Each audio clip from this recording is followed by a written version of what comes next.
Você sabia que a Igreja Batista do Sul dos Estados Unidos, a mesma que enviou missionários para fundar a Igreja Batista no Brasil, apoiou e apoiava a escravidão? Hoje eu vou contar para vocês esta história. Mas antes de mais nada, se inscreve aqui no canal, deixe aqui seu like e você pode também se tornar um apoiador e uma apoiadora do nosso canal.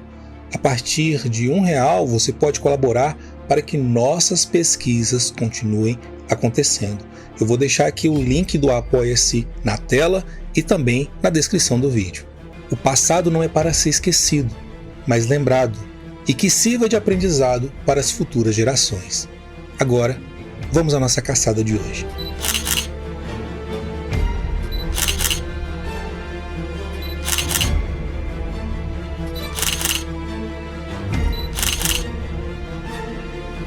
Nossa história começa hoje na cidade de Greenville, na Carolina do Sul, nos Estados Unidos.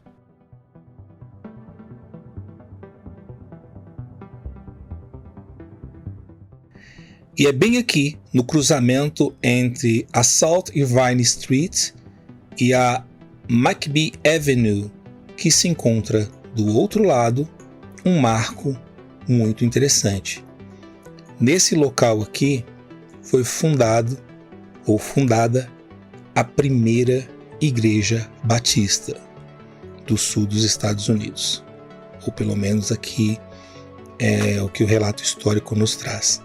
E foi aqui que no ano de 1859 também foi fundado o The Southern Baptist Theological Seminary, ou simplesmente Seminário Teológico Batista do Sul.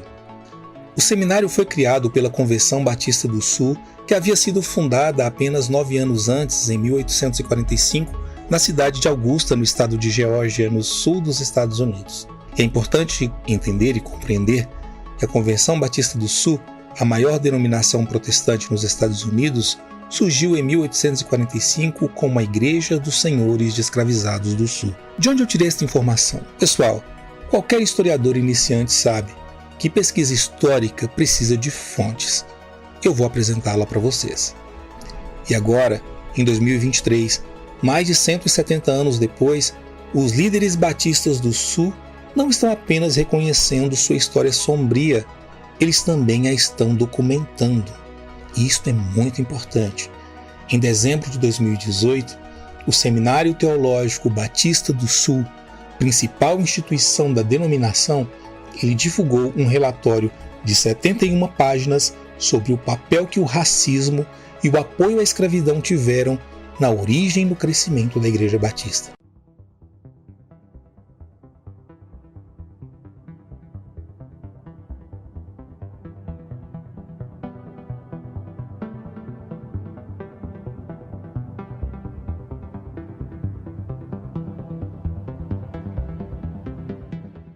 Então, antes que os haters venham atacar o canal, saiba que, neste caso, foi o próprio Seminário da Igreja Batista do Sul dos Estados Unidos que divulgou este relatório e também as suas fontes. O reverendo Albert Mohler Jr., o então deão acadêmico, o presidente, em uma carta que acompanha o relatório, ele afirma que os pais fundadores desta escola, todos os 4, estavam profundamente envolvidos na escravidão e profundamente cúmplices na defesa da escravidão.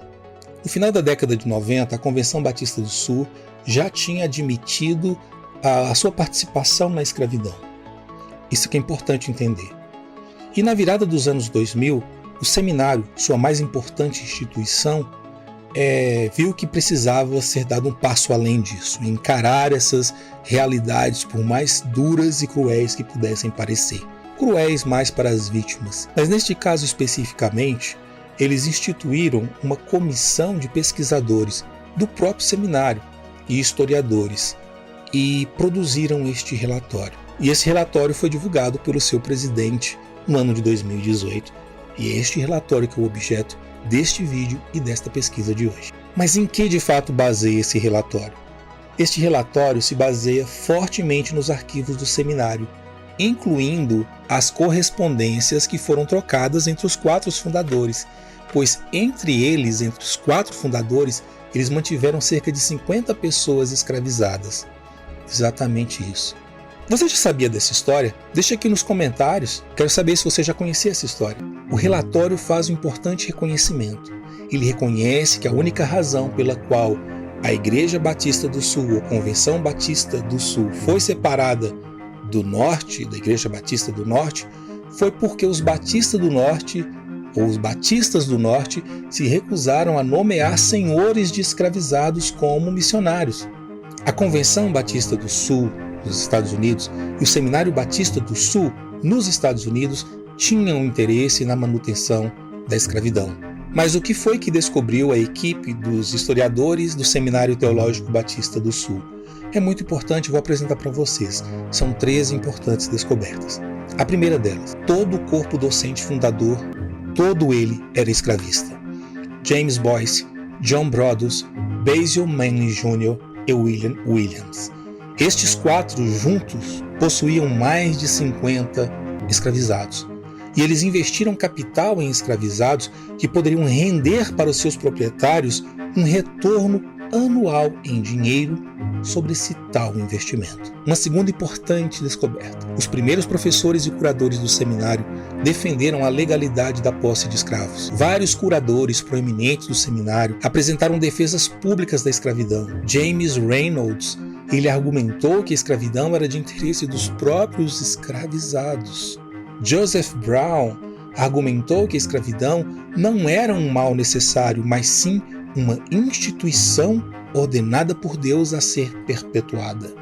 E Basil Manley Jr., que quando jovem era contra a escravidão, ele acabou se tornando um dos seus mais ardentes defensores. Patrick Mell afirmou que a escravidão era essencial para a sociedade civil. Iverson Brooks sugeriu que a escravidão era uma instituição do céu. Todos eles compartilhavam um argumento teológico comum em defesa da escravidão. Eles argumentaram, primeiro, que a posse de escravizados era justa porque a inferioridade dos negros indicava a vontade providencial de Deus para a sua escravização. Isso corroborado ainda com a maldição profética de Noé sobre Cã. Sobre essa maldição profética, veja bem, nós estamos no final do século XIX falando desta teoria absurda, mas que foi utilizada por diversos grupos cristãos e católicos sobre a inferioridade dos negros e que os negros eram amaldiçoados. E recentemente, inclusive, um certo deputado federal aqui do Brasil, algum tempo atrás, utilizou este argumento para dizer que a África era um continente amaldiçoado. Então, esse argumento ele é bem antigo e tem um sentido: desumanizar os povos africanos. Mas vamos continuar. A terceira descoberta é que após a eleição de Abraham Lincoln, o corpo docente do seminário procurou preservar a escravidão. Eles acreditavam que a eleição de Lincoln ameaçava a extinção da escravidão. Boyce, o James Boyce, ele acreditava que a secessão repentina seria desastrosa e que a negociação com os republicanos acabaria produzindo garantias de proteção à escravidão. Já Manley e Williams, eles pareciam ver a secessão, a guerra, como a única esperança para preservar a escravidão. Uma quarta importante descoberta. O seminário apoiou a causa da Confederação para preservar a escravidão. Não são palavras minhas, estão no relatório. Professores, curadores, alunos, eles uniram esforços para defender a independência da Confederação. James Boyce, inclusive, serviu no exército no início e no final da guerra, e ele também serviu na legislatura da Carolina do Norte durante toda a guerra. Na reunião de 1863 da Convenção Batista do Sul, Brodus redigiu e apresentou resoluções prometendo apoio batista para a Confederação. Uma quinta importante descoberta. Após a emancipação, o fim da Guerra Civil, o corpo docente do seminário se opôs à igualdade racial. O corpo docente ele pedia justiça e simpatia pelos negros e apoiava os ministérios das igrejas e escolas negras inclusive, mas defendia o governo branco e a cassação de direitos dos negros com base na doutrina da supremacia branca. Continuando, uma sexta descoberta. Na era da reconstrução, o corpo docente apoiou a restauração do governo branco no Sul. Eles apoiaram também a restrição legal dos direitos civis dos negros que essas vitórias acabavam prometendo. Então é importante nós entendermos, eles apoiavam um retorno do governo branco e eram contra qualquer tipo de direito civil garantido a pessoas negras. Isso também está no relatório. Uma sétima revelação, uma descoberta dos historiadores. Joseph Brown, o doador mais importante do seminário e presidente do seu conselho de curadores entre 1880 e 1894, ele ganhou grande fortuna, ou grande parte de sua fortuna, com a exploração dos trabalhadores arrendatários condenados, que em sua maioria eram negros. Em 1880, inclusive, ele fez uma doação de $50 mil, que foi fundamental para salvar o Seminário Teológico Batista do Sul do colapso financeiro. Em sua morte, o seminário o homenageou por seu serviço como curador e pelo generoso apoio financeiro que ele forneceu. Uma oitava revelação foi que, contraditoriamente, o corpo docente do seminário, seus professores, pediram um tratamento justo e humano para as pessoas negras. O corpo docente do seminário ensinou a igualdade de humanidade entre negros e brancos. Uma nona descoberta reveladora, com provas documentais, é que antes da década de 1940, o corpo docente do seminário geralmente ainda aprovava a ideia da causa perdida do sul dos Estados Unidos. Eles interpretavam o sul dos Estados Unidos, o velho sul, como um lugar dos sonhos para escravizados e senhores, como lá no filme E o Vento Levou.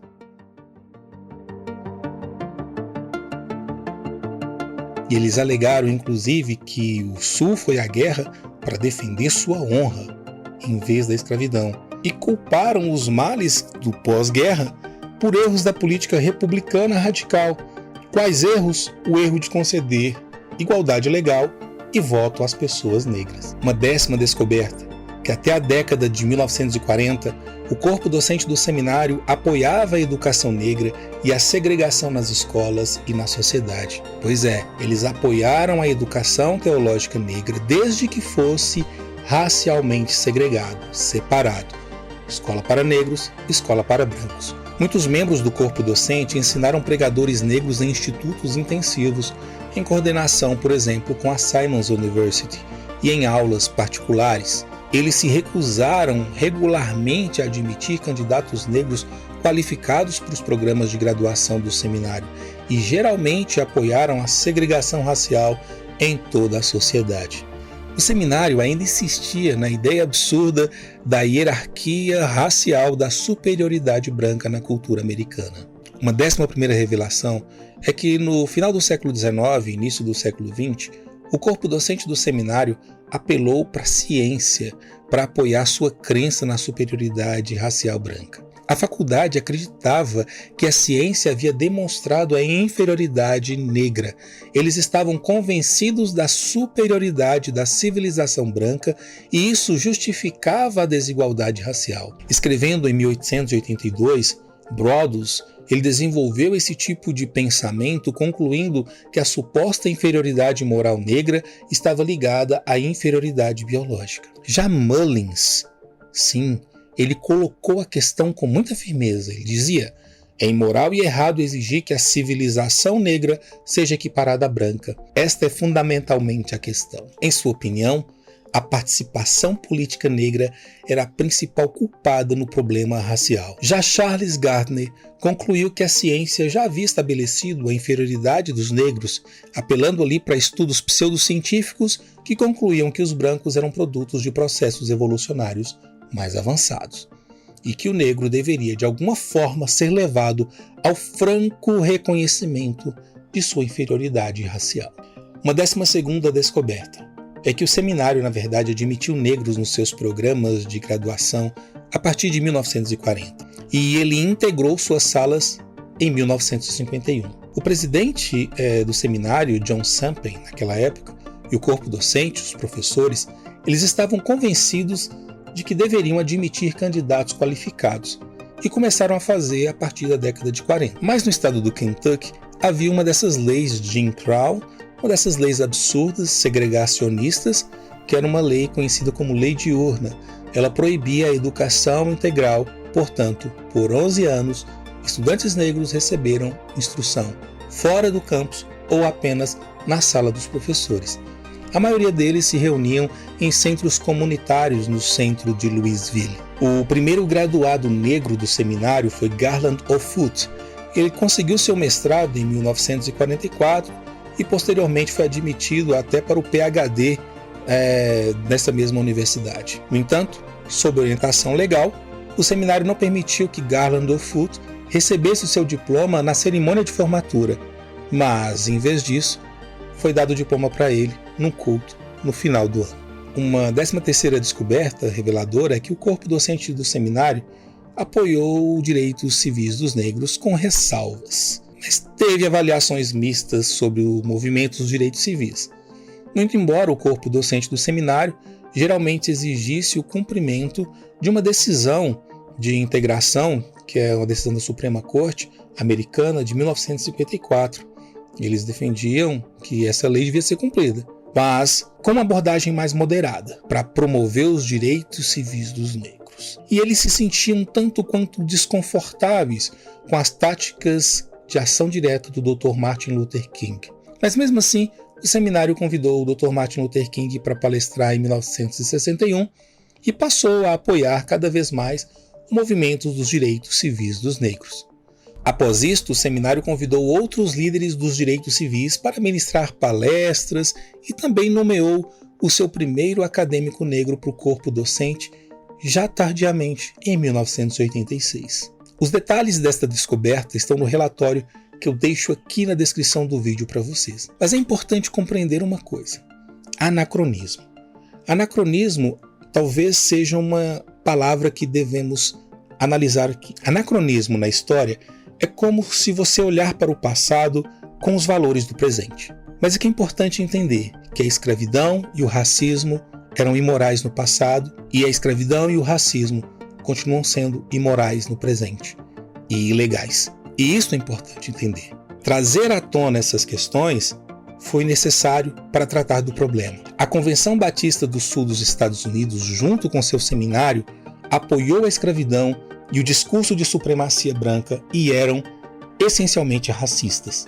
E foram missionários desta convenção que fundaram a primeira igreja batista no Brasil no ano de 1871, em Santa Bárbara do Oeste. Mas esta é uma outra história. Gostou dessa história?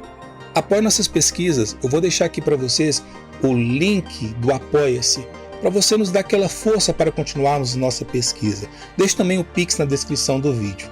E lembre-se, tudo tem história, tudo é história. O povo negro tem muita história e eu vim aqui contar ela para vocês.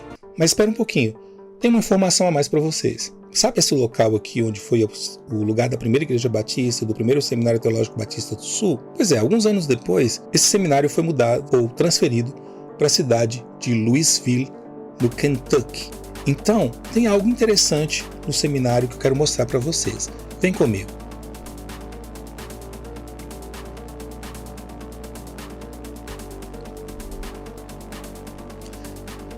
O que fazer com essas informações sobre o passado? Por aqui nós já conseguimos ver algumas coisas bem interessantes.